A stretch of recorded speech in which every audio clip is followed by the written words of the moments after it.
শুভ সন্ধ্যা সবাইকে। আমাকে কেমন লাগছে বলো? যাওয়ার ইচ্ছা ছিল না, কদিন ধর শরীর খারাপ, কিন্তু মেয়ের জ্বালাতনে যেতে বাধ্য হচ্ছি। আমার মেয়ের তো আমার সঙ্গে না লাগলে ওর ঘুম হয় না। সাজতে বসেছে প্রায় ১-১.৫ ঘন্টা হয়ে গেল। আমি চুপচাপ বসেছিলাম। কারণ ভেবেই নিয়েছি যে শাড়ি পরবো না। কারণ শাড়ি পরলে ক্যারি করতে পারবো না। তাই বাধ্য হয়ে চুড়িদার পরেছি। এদিকে দেখো বরের জন্য আমরা অপেক্ষা করছিলাম বাইরে, যে বর বেরিয়ে গেলে আমরা চলে যাব। কারণ আগে বেরোবে বরের গাড়ি, তারপরে বেরোবে বরযাত্রীর গাড়ি। তার জন্য আমরা অপেক্ষা করছিলাম, কারণ সবাই একসাথে হলে তবেই গাড়ি ছাড়বে। তো তার জন্য আমি দাঁড়িয়ে দাঁড়িয়ে ওয়েট করছি।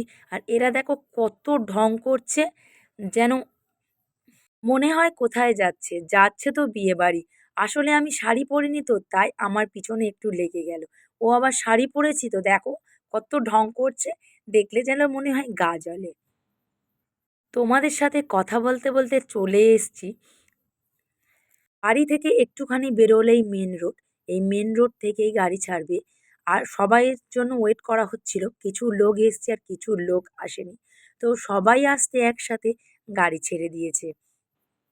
আমি বসেছিলাম আমার জামাইবাবুর পাশে, আর একটা জামাইবাবু ছিল, ৩ জন মিলে বসেছিলাম।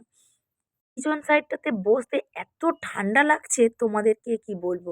এমনি গায়ে জ্বর, জ্বর ওষুধ খেয়ে এসেছিলাম, তা সত্ত্বেও আমার তো প্রচণ্ড ঠান্ডা লাগছে।